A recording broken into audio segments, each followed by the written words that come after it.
Hello everyone to my new video. दोस्तों कैसे हैं आप सब? उम्मीद करता हूँ आप सभी लोग बहुत अच्छे होंगे। सो गाइस आज की इस वीडियो में कंप्लीट डिटेल में जो बात करने वाले हैं यूपी स्कॉलरशिप सेशन 2024-25 में you have already done this same level course in session 21, 22, 19, 20, 22, 23। ऐसा जितने भी स्टूडेंट के जो है कि फाइनल प्रिंट में प्रॉब्लम आ रही है, चाहे वो जनरल के हों, चाहे ओबीसी के हों, चाहे माइनॉरिटी के हों या किसी भी कैटेगरी से वो बिलोंग करते हों, अगर उन्होंने अपना जो है कि रिन्यूअल फॉर्म उनका जो है कंप्लीट नहीं हो रहा था, इनवैलिड रजिस्ट्रेशन आ रहा था, तो उसके बाद उन्होंने जो है कि अपना फ्रेश फॉर्म फिल किया। अब उसके फॉर्म में जो है कि you have already done this same level course का प्रॉब्लम आ रहा है जब वो अपना फाइनल प्रिंट निकालते हैं। तो अब बात करने वाले हैं कि कैसे अब अगर आप जो है कि अपने जैसा हम प्रोसेस बताए थे, अगर उस प्रोसेस के अकॉर्डिंग आपका प्रॉब्लम सॉल्व नहीं हो रहा है तो कैसे आपका जो है कि we you have already done का जो प्रॉब्लम है कैसे सही होगा। तो उसके लिए सिंपली पहले चलते हैं, अपना स्टेटस दिखाते हैं, उसके बाद आपको बताते हैं। तो जैसा कि दोस्तों आप यहाँ पे देख रहे हैं, ये जो इस तरह का स्टेटस आपको शो होता है जब आप अपना फाइनल प्रिंट करते हैं। तो इसको देख के हमने बताया था कि आपको करना क्या है। आपको सिंपली जो है कि एप्लीकेशन लिखना होता था, अपना पुराना रजिस्ट्रेशन लेना होता था, साथ साथ जो नया फॉर्म आपने फिल किया जिसमें आपको ये जो है इस तरह का स्टेटस शो हो रहा है, उस फॉर्म को आपको हार्ड कॉपी में लेना होता था और एप्लीकेशन को फॉरवर्ड करा के अपने कॉलेज से आपको अपने समाज कल्याण विभाग में जमा करना होता था, या फिर अगर आप कॉलेज में नहीं ना होकर यूनिवर्सिटी कैंपस में होते हैं तो आपको जो है कि DSW ऑफिस में सबमिट करना होता था। तो उस प्रोसेस में आपको बता दें कि बहुत से लोगों को ये प्रॉब्लम आ रही थी कि सर हमारा जो समाज कल्याण विभाग है वो हमारे फॉर्म को एक्सेप्ट नहीं कर रहे हैं, या फिर हमारा जो वहाँ पे समाज कल्याण विभाग में जा रहे हैं तो वहाँ पे हमें बोला जा रहा है कि आपका ये जो फॉर्म है, ये जो एप्लीकेशन है, ये एक्सेप्ट आपको सेकेंड ईयर में होगा। आपने अगर फर्स्ट ईयर में अपना फॉर्म फिल किया है तो वहाँ पर बताया जा रहा है कि सेकेंड ईयर में ही आपका ये प्रॉब्लम सॉल्व होगा। सर ऐसे बहुत से स्टूडेंट का ये प्रॉब्लम आ रही है कि उनके कॉलेज वाले ही फॉरवर्ड नहीं कर रहे हैं, यानी कि उनके एप्लीकेशन फॉर्म को जो है कि वो फॉरवर्ड नहीं कर रहे हैं। तो ऐसे भी वो लोगों को प्रॉब्लम आ रही है। और ख़ासकर ये जो प्रॉब्लम है ये उन स्टूडेंट के साथ है जो अपना जो है कोई कोर्स ड्रॉप कर चुके हैं, या फिर जो है कि उनका यूपी स्कॉलरशिप में जो है फॉर्म में जो है कि गैप हो चुका है। इस तरह की जो रीज़न्स हो रहे हैं उन्हीं के लिए स्टूडेंट के साथ ऐसी प्रॉब्लम हो रही है, चाहे वो फिर वो जनरल से हों, ओबीसी से हों, माइनॉरिटी से हों, या फिर ST SC कैटेगरी से बिलोंग करते हों, किसी भी कैटेगरी से हों। ये प्रॉब्लम जो है उन्हीं स्टूडेंट के साथ हो रही है।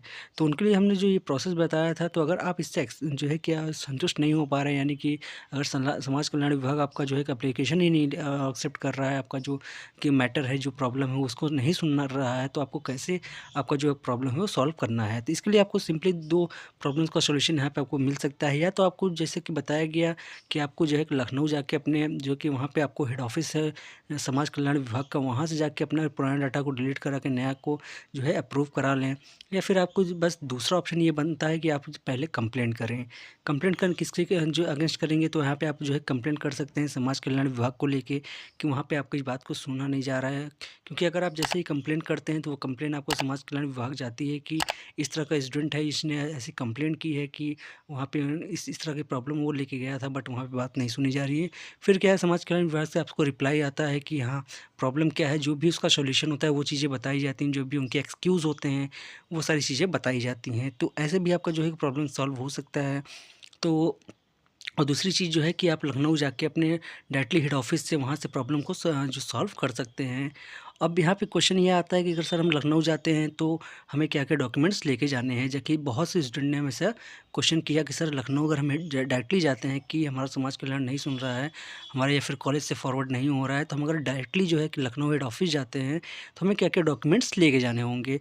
तो आपको सिंपली बता दें कि आपको उस डॉक्यूमेंट्स में अपना जो अगर आपने ड्रॉप किया है तो आपको पुराना रजिस्ट्रेशन नंबर ले जाना है, या फिर आपका गैप भी है तो आपको पुराना रजिस्ट्रेशन नंबर लेके जाना है। यानी कि आपका जो पुराना रजिस्ट्रेशन नंबर है वो कंपल्सरी है ले जाना। साथ ही साथ आपको जो है ये स्टेटस जो ये शो हो रहा है, इस तरह का जो स्टेटस आप देख रहे हैं, इस स्टेटस को भी आपको वहाँ पे लेके जाना है।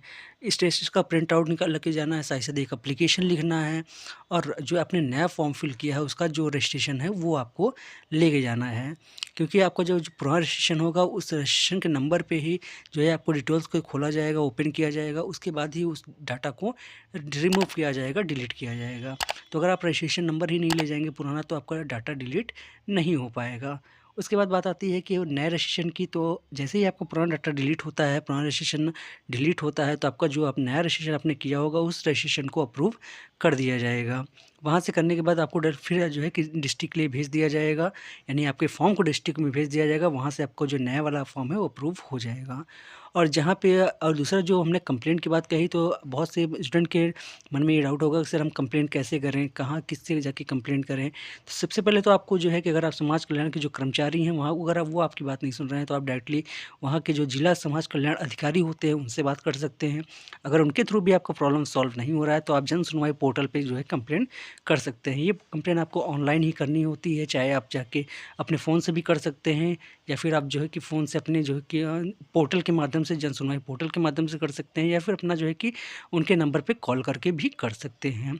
आप जो है कि अगर रिटर्न में पोर्टल के माध्यम से करते हैं, तो वहाँ पे आपको एक रिटर्न में रिप्लाई मिलता है, जो उनका रीज़न होता है, प्रॉब्लम होता है ना सुनने का, या फिर वो जो भी एक्सक्यूज़ देते हैं वो आपको एज़ अ रिटर्न वहाँ पे देखने को मिल जाता है। तो ऐसे कुछ इस तरह की प्रॉब्लम आप अपना सॉल्व कर सकते हैं। बट मैं आपको बेस्ट ऑप्शन ये दूँगा कि अगर आप लखनऊ के पास वाले डिस्ट्रिक्ट से बिलॉन्ग करते हैं, यानी कि लखनऊ हेड ऑफ़िस जो है कि आपके डिस्ट्रिक्ट के पास में है, तो आप डायरेक्टली जो है कि अगर नहीं सुना जा रहा है समाज कल्याण में, तो आप जाके डायरेक्टली जहाँ पे लखनऊ हेड ऑफ़िस में बात करके अपना प्रॉब्लम सॉल्व कर सकते हैं। अब जो लोग वहाँ से काफ़ी दूर हैं, या फिर समाज कल्याण की बात नहीं सुन रहा है, तो आप जो है कि कंप्लेंट के माध्यम से भी अपनी प्रॉब्लम को सॉल्यूशन ले सकते हैं। कंप्लेंट करके कि आपका जो ये प्रॉब्लम आ रही है, समाज कल्याण विभाग के जो कर्मचारी हैं वो आपकी बात अगर नहीं सुन रहे हैं, या फिर कोई एक्सक्यूज़ दे रहे हैं, तो आप रिटर्न में उनका जो है रिप्लाई ले सकते हैं कि ऐसा क्यों कर रहे हैं, या फिर वो करना ही नहीं क्यों नहीं चाह रहे हैं।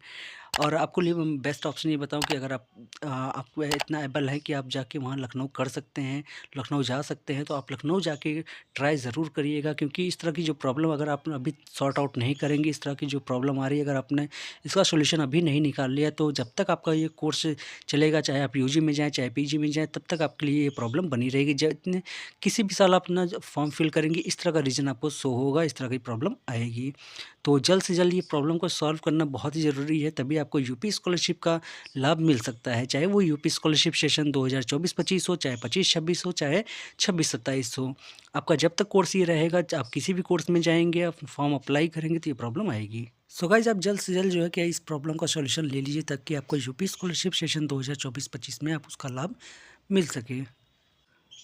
आप जो भी प्रोसेस करना चाहते हैं, चाहे लखनऊ जाके डायरेक्टली अपना जो है प्रॉब्लम सॉल्व करना चाहते हैं, या फिर कंप्लेंट के माध्यम से करना चाहते हैं, जो भी प्रोसेस करना चाहते हैं वो जल्द से जल्द कर लें। जैसा कि आपको बता दें कि यूपी स्कॉलरशिप सेशन 2024-25 का जो सेकंड फेज़ का लास्ट वो चल रहा है, डेट है, वो डेट बहुत ही करीब आ चुकी है, यानी कि 31 आ चुकी है।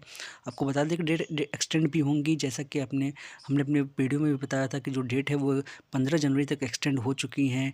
तो उससे मतलब नहीं है, क्योंकि आपका अगर प्रॉब्लम जल्द से जल्द सॉल्व हो जाएगा, तो आपका फॉर्म जो है कंप्लीट हो जाएगा, फॉर्म आप सबमिट भी कर देंगे, तो आपको जो यूपी स्कॉलरशिप का पेमेंट आने का जो टाइमिंग है वो बहुत जल्द आ जाएगा। वरना अगर आप जितना भी लेट करेंगे, अगर जनवरी में फॉर्म फिल करते हैं, क्योंकि 15 जनवरी के बाद बहुत ही कम चांसेस होंगे कि फॉर्म का जो डेट है वो एक्सटेंड हो। तो जितने भी जल्दी आप कर लेंगे, सारी चीज़ें कंप्लीट कर लेंगे, फॉर्म वगैरह सबमिट कर लेंगे अपना प्रॉब्लम सॉल्व करके, उतना ही जल्दी आपको जो है कि यूपी स्कॉलरशिप का पेमेंट मिलने का जो उम्मीद बन जाएगा। सो गाइज़, तो आपसे ये रिक्वेस्ट है कि अगर लखनऊ जाके अपना हेड ऑफ़िस से अपना प्रॉब्लम सॉल्व कर सकते हैं, तो वहाँ कर लीजिए। अदरवाइज़ अगर कंप्लेंट के माध्यम से करना चाहते हैं, तो कंप्लेंट कर लीजिए। हम जल्दी आपको एक नेक्स्ट वीडियो में बताएँगे कि आप जन सुनवाई पोर्टल पे अपना कंप्लेंट कैसे कर सकते हैं, क्या-क्या मैटर्स आपको वहाँ पे लिखने हैं, किस तरह का एप्लीकेशन वहाँ पे आप लिख के देंगे, क्या-क्या डॉक्यूमेंट्स वहाँ पे अटैच आप करेंगे, ये सारी चीज़ें हम अपनी नेक्स्ट वीडियो में आपको बताएँगे।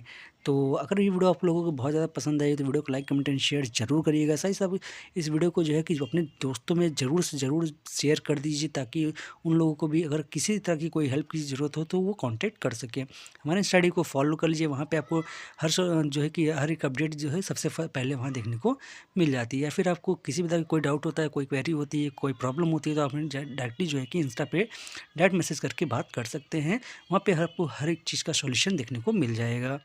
तो अगर आप चैनल पे नए, चैनल को सब्सक्राइब करें, हमारे बेल आइकन को प्रेस कर लें, इंस्टा आईडी को फॉलो कर लें। ऐसे ही हमारे अपडेट्स देखते रहें, हमारे चैनल पे बने रहें। मिलते हैं किसी एक नई अपडेट के साथ, तब तक के लिए धन्यवाद।